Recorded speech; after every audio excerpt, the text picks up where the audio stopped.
Thrissur medical college ആശുപത്രിയിൽ വീണ്ടും വീഴ്ചയെന്ന ആരോപണം. ആംബുലൻസിലെത്തിച്ച രോഗിക്ക് ഇന്നലെ വൈകുന്നേരം അരമണിക്കൂറോളം ചികിത്സയ്ക്കായി കാത്തിരിക്കേണ്ടി വന്നു എന്നാണ് ആരോപണം.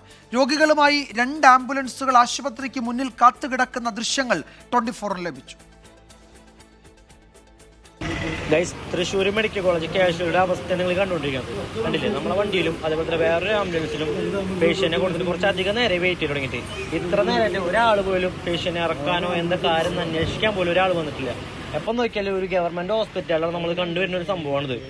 ഇന്നലെ വൈകുന്നേരം 4 മണിയോടെ 2 ആംബുലൻസുകളിലെത്തിയ രോഗികൾക്കാണ് ചികിത്സ ലഭിക്കാതെ പോയത്.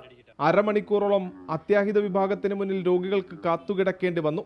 ഡ്രൈവർ ഉൾപ്പെടെ പലകുറി ആശുപത്രി ജീവനക്കാരെ കാര്യങ്ങൾ പറഞ്ഞെങ്കിലും എല്ലാം മുറ പോലെ നടക്കുമെന്നായിരുന്നു മറുപടി.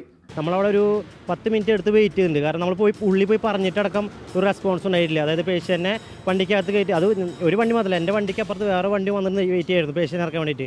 അവിടെ സെക്യൂരിറ്റി പറഞ്ഞപ്പോൾ വേറെ പേഷ്യന്റിനെ ഷിഫ്റ്റ് ചെയ്യാൻ പോയെന്ന് പറഞ്ഞത്. അപ്പോൾ ഷിഫ്റ്റ് ചെയ്യാൻ പോകുമ്പോൾ അതിനനുസരിച്ച് വേറെ സജ്ജീകരണം ഉണ്ടാക്കണ്ടേ, അതിലെന്നെ ശരി. ആംബുലൻസിലെത്തിയ രോഗികൾക്ക് ചികിത്സ വൈകിയതിന്റെ ദൃശ്യങ്ങൾ ഡ്രൈവർ പ്രണവ് സോഷ്യൽ മീഡിയയിൽ പങ്കുവച്ചിരുന്നു. ഇതോടെ നിരവധി പേരാണ് തങ്ങൾക്കും സമാന അനുഭവമുണ്ടെന്ന് പറഞ്ഞ് രംഗത്തെത്തിയത്. കുന്നംകുളം പന്നിത്തടത്ത് അപകടത്തിൽ പരിക്കേറ്റ KSRTC ഡ്രൈവർക്ക് ഇന്നലെ ചികിത്സ വൈകിയിരുന്നു. വീഴ്ച ഉണ്ടായിട്ടുണ്ടോ എന്നത് പരിശോധിക്കുമെന്നതായിരുന്നു അധികൃതരുടെ പ്രതികരണം.